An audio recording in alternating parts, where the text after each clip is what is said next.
नया IBN 7 हौसला है।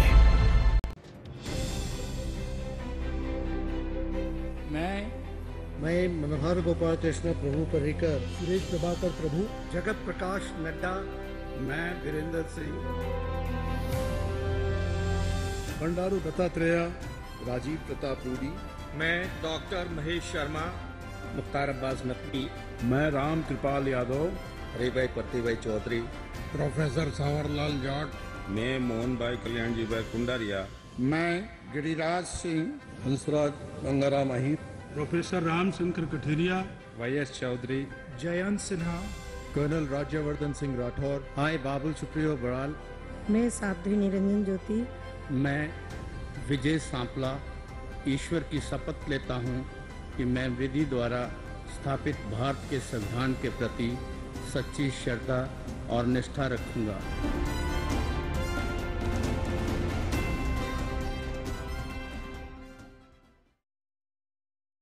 नरेंद्र मोदी सरकार के पहले कैबिनेट विस्तार में शामिल किए मंत्रियों के विभागों का बंटवारा हो चुका है। गोवा के पूर्व मुख्यमंत्री मनोहर पर्रिकर को रक्षा मंत्रालय और शिवसेना छोड़ बीजेपी में शामिल होने वाले सुरेश प्रभु को रेलवे मंत्रालय दिया गया है। कुछ पुराने मंत्रियों के पोर्टफोलियो में फेरबदल भी की गई है। इसमें सबसे अहम है स्वास्थ्य मंत्रालय, जो हर्षवर्धन से छीनकर जेपी नड्डा को दे दिया गया है।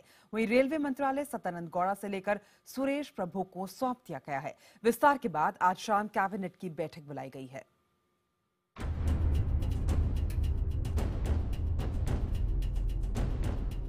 रविवार को मोदी मंत्रिमंडल के पहले कैबिनेट विस्तार में 21 नए मंत्रियों को शपथ दिलाई गई। इनमें 4 कैबिनेट, 3 राज्य मंत्री स्वतंत्र प्रभार और 14 राज्य मंत्री शामिल हैं। रविवार देर रात तक सभी नए मंत्रियों के विभागों का बंटवारा भी कर दिया गया। मीडिया में चल रही खबरों पर मुहर लगाते हुए गोवा के पूर्व मुख्यमंत्री मनोहर पर्रिकर को रक्षा मंत्री बनाया गया है। वहीं रविवार सुबह शिवसेना छोड़ बीजेपी में शामिल होने वाले सुरेश प्रभु को रेलवे मंत्रालय मिला है। जगत प्रकाश नड्डा को स्वास्थ्य और परिवार कल्याण मंत्रालय और हरियाणा के धाकड़ नेता चौधरी वीरेंद्र सिंह को ग्रामीण विकास, पंचायती राज, पेयजल और सफाई मंत्रालय की जिम्मेदारी सौंपी गई है। स्वतंत्र प्रभार वाले राज्य मंत्रियों की बात करें तो बंडारू दत्तात्रेय को श्रम और रोजगार, राजीव प्रताप रूडी को संसदीय कार्य और स्किल डेवलपमेंट, जबकि नोएडा से सांसद डॉक्टर महेश शर्मा को संस्कृति, पर्यावरण और नागरिक उड्डयन मंत्रालय का जिम्मा सौंपा गया है। सामाजिक राजनीतिक जीवन में काम करने वाले कार्यकर्ता को जब कोई मंत्री पद मिलता है या कोई जिम्मेदारी मिलती है तो एक स्वाभाविक खुशी है। रविवार को 14 राज्य मंत्रियों ने भी शपथ ली।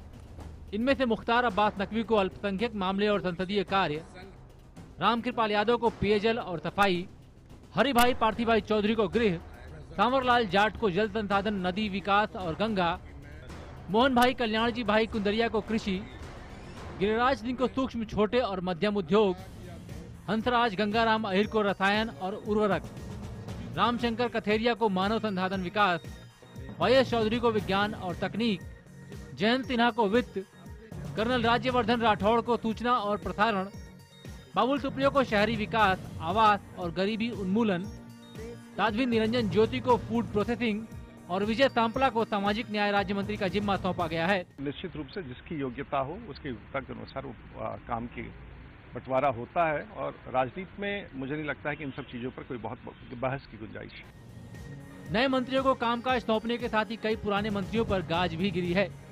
कई मंत्रियों के मंत्रालय में बदलाव किया गया है। इनमें सबसे ज्यादा चौंकाने वाला नाम है डॉक्टर हर्षवर्धन और सदानंद गौड़ा का। कल तक स्वास्थ्य मंत्री रहे डॉक्टर हर्षवर्धन से स्वास्थ्य मंत्रालय लेकर जेपी नड्डा को दे दिया गया है। हर्षवर्धन को विज्ञान और प्रौद्योगिकी मंत्रालय सौंपा गया है। इसी तरह सदानंद गौड़ा से रेल मंत्रालय छीनकर सुरेश प्रभु को दे दिया गया है। गौड़ा को कानून मंत्री बनाया गया है। इससे पहले कानून मंत्रालय रविशंकर प्रसाद के पास था। रविशंकर प्रसाद के पास अब टेलीकॉम और IT मंत्रालय का जिम्मा रह गया है। अरुण जेटली का बोझ हल्का करते हुए उनसे रक्षा मंत्रालय का भार लेकर मनोहर पर्रिकर को दे दिया गया है। हालांकि जेटली को अब वित्त मंत्रालय के साथ साथ सूचना और प्रसारण मंत्रालय का भी जिम्मा सौंपा गया है। Bureau report IBN 7।